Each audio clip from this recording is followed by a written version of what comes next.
Hi guys, my name is Meads. I just got back from San Diego Comic Con. I set out my loot.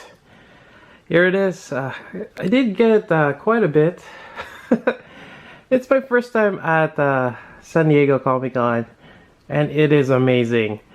I mean, there's ups and downs, but for the most part, it's a very positive experience. It's amazing. Well worth the money and just a lot of sleepless nights, I would say. But yeah, it's great. I just want to share a bit of my experience through the con. For one, there's a lot of waiting in line. I have to wake up like quarter to 3 just to get ready and start lining up at 3:30 in the morning. And wait till 7 when we start getting or let in. Then you gotta walk across. Actually, the main hall is in the first floor, but the second floor, kind of like where certain panels are, or some kind of like that. But there's a walkway on the second floor that they let us go through, and we kind of circle around the convention to get into these ticketing booths. And these ticketing booths are there basically there for the different brands. Either you're waiting for Hasbro, Lego, what else is there? Fox, and even Bandai. So there's a couple of them, and even Funko. Actually, Funko, I would say, and Hasbro is kind of hard to get into. A lot of people line up for that. Lego is kind of easy. Not sure about the Fox, but I tried to line up for all of them as much as possible. I tried to get into Hasbro just to get the Star Wars figures, and as well as getting Transformers, and there's a lot of good things at Hasbro, and there's also Lego. Which I have to line up for. And I don't have the stuff here from Lego and Hasbro, as actually I was just helping out a friend to get those exclusive. Most of this, as you can see, I got stuff from Blizzard, NECA, and Bluefin, and as well as Bait right there. Yeah, it's crazy.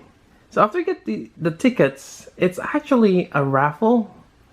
And some of them are a raffle, like Lego. You click a screen. If you get lucky, you get like a voucher to come back at a certain time to get the exclusive, or have the opportunity to buy the exclusive. If you didn't get lucky, you can probably go again. And for Hasbro, there's tickets that they give you basically a pass to cut in line.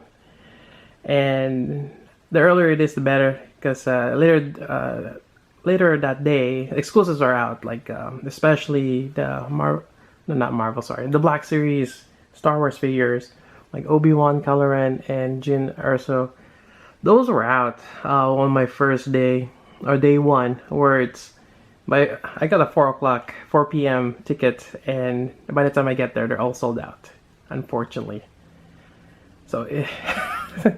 On the second day, I got a 12 p.m., which I got lucky. I got a couple, yeah, again, for my friend. So that's that.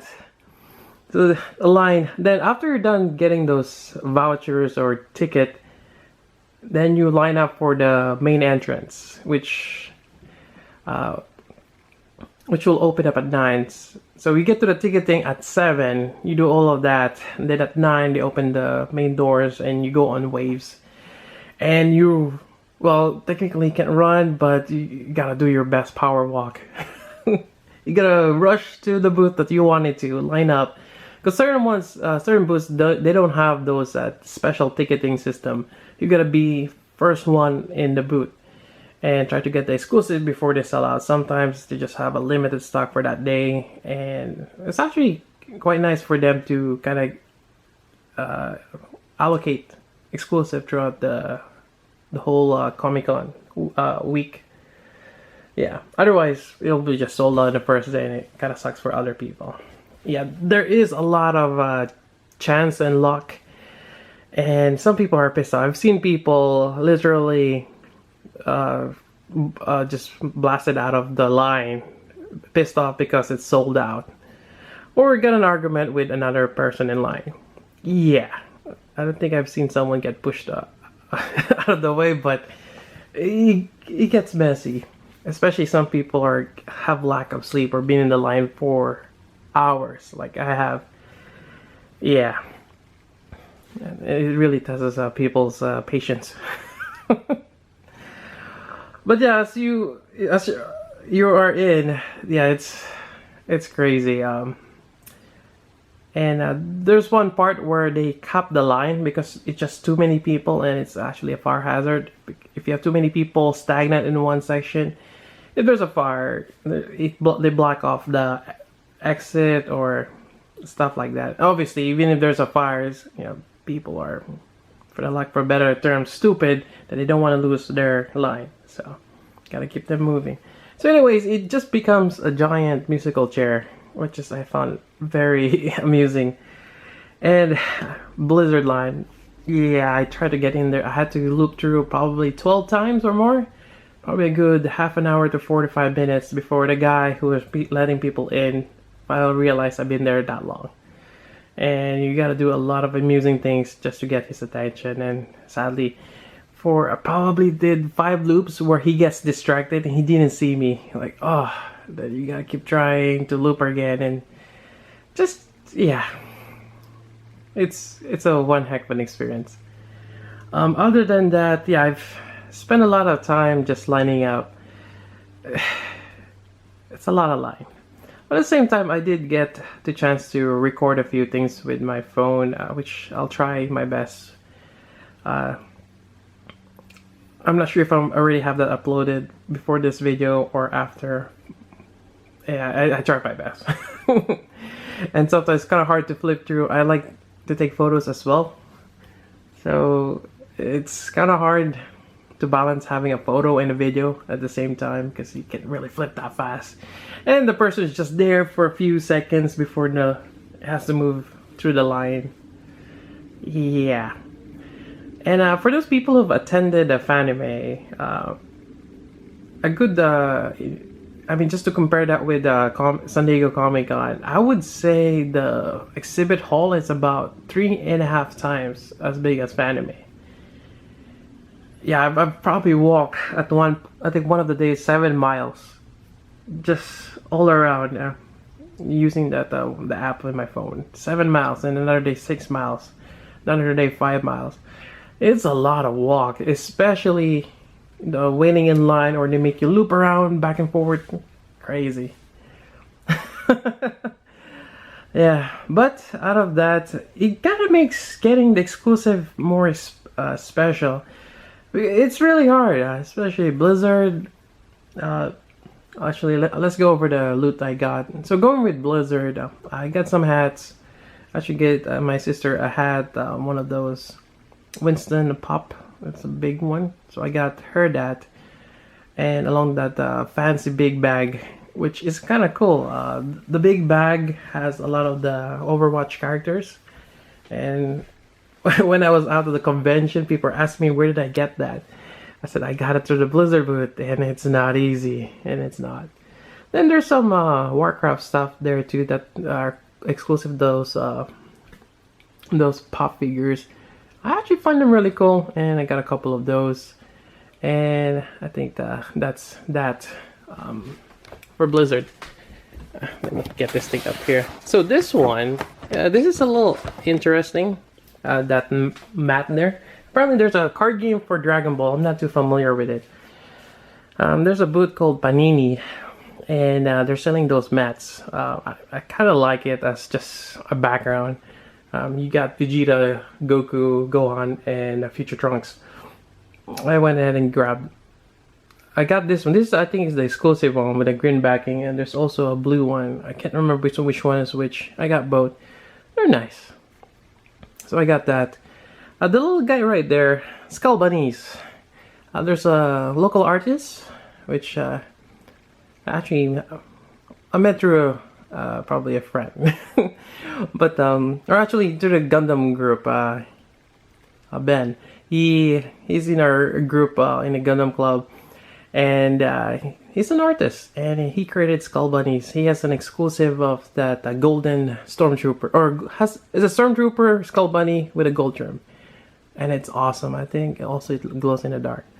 So I finally got one. I've seen him post this on convention, but I just finally get to a convention that he's making this. So that's great.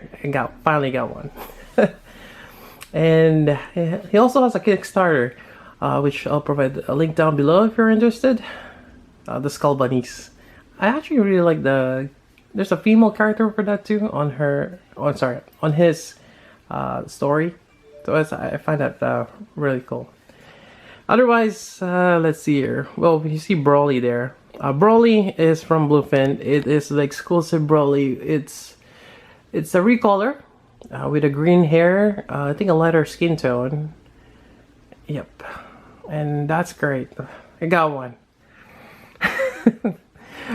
Even in that Bluefin line. Actually, Bluefin's line. There's two boots of Bluefin. One for the figures, which is the Broly and the Samurai Sand Trooper, and this is basically a recolor. Instead of having that orange, or I think on the shoulder pad it's black. I think, but it's fairly the same, just a different. It's a recolor, and I think for the most part. Most of the Tamashii exclusive in San Diego Comic Con are recolor, which is great. It'll suck if they have a figure that's only exclusive there. They're hard to get, really hard. Well, I mean, hard in a sense that you gotta wait in line, and hopefully they still have it in stock. Fortunately enough, those two are in stock when I got them. Just the waiting kind of. Yeah, so that's that. So there's a figure boot for Bluefin, and there's a Molekit boot, which is all the way to the other side. I think it's all the way to the right side, because the figures are in the middle. So you gotta walk all the way to the other side. And I got I keep calling it the Mochi guy, or the Green Bear guy. And they have the clear 00 riser, kind of like the Trans Am mode. And they also have this, the True Force Mega Man, I forgot, it's something kind of boost color scheme. And this is amazing. Well, even though it's a recolor, it does look awesome with that white color scheme. And the effect parts is in that pinkish color. It does have red arms, or the gloves. So quite nice. And I will review those. So those are the stuff I got from Bluefin. Moving on, I got this from the Hasbro. This is a transforming sound wave. It turns to an iPad. I guess it doesn't show here, but this is cool. A friend of mine wanted me to get this, and I decided I should get one too as well. They're only limited one per day, so I had to line up again. Yeah. But yeah, this is nice. I like the box too. I haven't opened it yet, but definitely a cool thing to have. Otherwise, there's another thing here. A friend of mine wanted to get our friend Vector wanted to get Newt from Aliens, and actually the actress who played Newt, she's all grown up now, is actually doing a signing there. I was planning to do a trick on Vector. I should have got it signed so he cannot open that box. But by the time I realized that she's doing a signing, it's like day 3, I think, and I don't have the figure with me. But yeah, I did get, along with that, I did get the turtles. I've seen promo pictures of this, and it got me intrigued. Basically, you get 6-inch figure turtles along with the, well, that's the Foot Clan set along with Shredder, and you get two foot soldiers. And we have the turtle set, and they have the 8-bit color scheme. That's really cool. That's from the NECA booth. Unfortunately, when I was there, they only accept cash, and I didn't expect that. That they have. It's better to put things in credit, although just kind of make sure your credit you unflag them. Yeah, after a couple of transactions, my credit card finally got flagged. I forgot to tell them that I'm in the Comic Con. After I got settled down, yeah, it's good. But in the NECA booth, they only accept cash, and there's actually not much of a line there. And I think some of these can be pre-ordered and picked up over there. So that's why there's not much of a line. It's actually quite easy to get them. Yeah. And lastly, I got the TEQ63. There's a booth, Bait. They do kind of like your designer toys and figures. And I've been interested in this one. I did a review on the 6 Vision Bonehead. I'm starting to like the 1/6 scale in that aspect, not so much for Hot Toys. Although their pricing is kind of like Hot Toys. So I think, well, for this one, what got me into getting it is the butterfly knife. And it does have that skull head as well. But the butterfly knife, in Philippines, we call it balisong. It's cool. It's huge. So this is actually an exclusive, and we have a red color. The normal release is black and white. It's actually kind of opposite of the Bonehead, where I believe the black and white is the exclusive, and the red is normal. So now I have a pair of the red ones, the TEQ63 and Bonehead. So yeah, it'll be cool, and I'll do a review and comparison now with that. They're made by different companies, but it's kind of like in a similar sense. It's nice. I like it. Other than that, that is my haul. I mean, I did pick up quite a few more things here and there, but yeah, some of them are for my friends, so I'm not gonna go over those. But yeah, one hell of a sorry.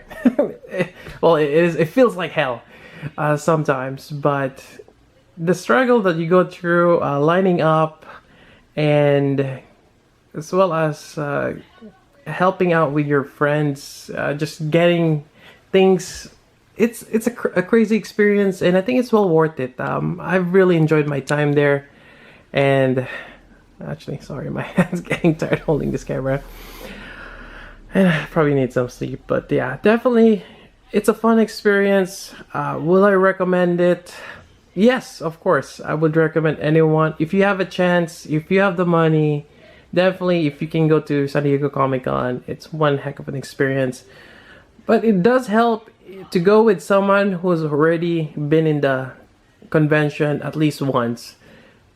It really helped me, since I get a lot of pointers on where to go, how to line up, and yeah, just even coordinating what kind of tickets you already have, stuff like that. Nonetheless, it's a fun experience, and something that I wouldn't mind doing again, but I really have to think about it. And also, I've grown appreciation for people selling this exclusive. Some people think that they're scalpers, you know. But if you think about it, someone has to get out of their way to line up. I mean, someone could just enjoy the convention. There's a lot of things to do, not just, you know, exclusive. There's actually a lot of things to try out, things to do. There's a VR there for the the Resident Evil. They have the demo. You've probably seen that gameplay on YouTube. But they have the virtual reality of that, and they actually created that house, the wooden house, in there. It's kind of cool. And they have a VR inside, and among other things, there's also the Fear the Walking Dead, where they have people dressed up as zombies with a caravan, or sorry, it's not a caravan, it's like an RV. It's cool. It's a lot of things to see and check out, you know, aside from the exclusive. And the thing going through that is, when you're in line, they separate. There's each line, which is just the panels. People line up for that overnight as well. And there is a line for everything else, which include the people lining up for exclusive as well as people lining up for signature. And I've met a couple of or I made a couple of friends through that line because you go through the struggle and just hearing their thoughts about it and what they're lining up for. I met a couple who are just there for the autographs. They don't really care much about the figures. Well, the exclusive figures are expensive, so they're after the autographs. Well, everyone has their own quirk. I mean, why do I buy figures? I like collect them, then that's why. But that's that. And getting back, what I'm trying to say is I grew an appreciation for people selling exclusives. There's a reason why it's double the price. Let's just say, what's a good example here? I'm trying to think of what's a good example. Let's just go with Broly. I think Broly is about $70. You probably see it online for 140, double the price. But just gotta consider the person waited in line for several hours just trying to get that, and also they have to make money to to kind of offset the other things they bought. Yeah. And I met someone in line that is willing to pay. I had to buy this like the Raph set, the Marvel Legend with the Spider-Man, Sandman. It's a huge box, and he told me he's just willing to pay me even with pay more. No, not just how much I paid for it, but the effort of me getting it. Because for one, it's really hard to get to the Hasbro line, and another trying to get that because he's kind of busy getting autographs and he's doing this for a friend. So that was great. I was able to make my first sale in the con, and even that I had a crazy story of how that transaction went through. Which it might probably say for another day. But yeah, fun stuff. Overall, I enjoyed the con. And I think that's about it. I don't want to ramble too long yet. Anyways, that is my experience, and it's fun. Regardless of the waiting. Anyways, that's about it. So until then, this is Meads. Thanks for listening.